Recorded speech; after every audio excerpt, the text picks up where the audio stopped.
Pangalawang katanungan, kailan pwedeng iligpit ang inyong prosperity ball?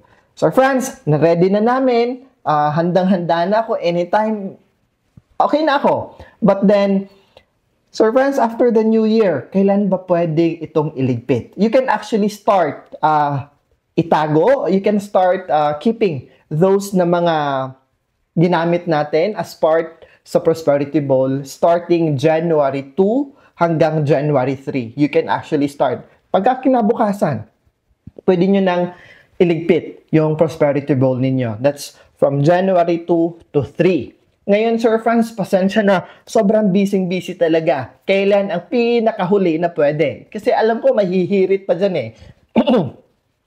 Pinag-isipan na natin ang mas advance. Okay? So, kung sa mga katanungan na kailan pa ba ang the most extreme, ika nga na deadline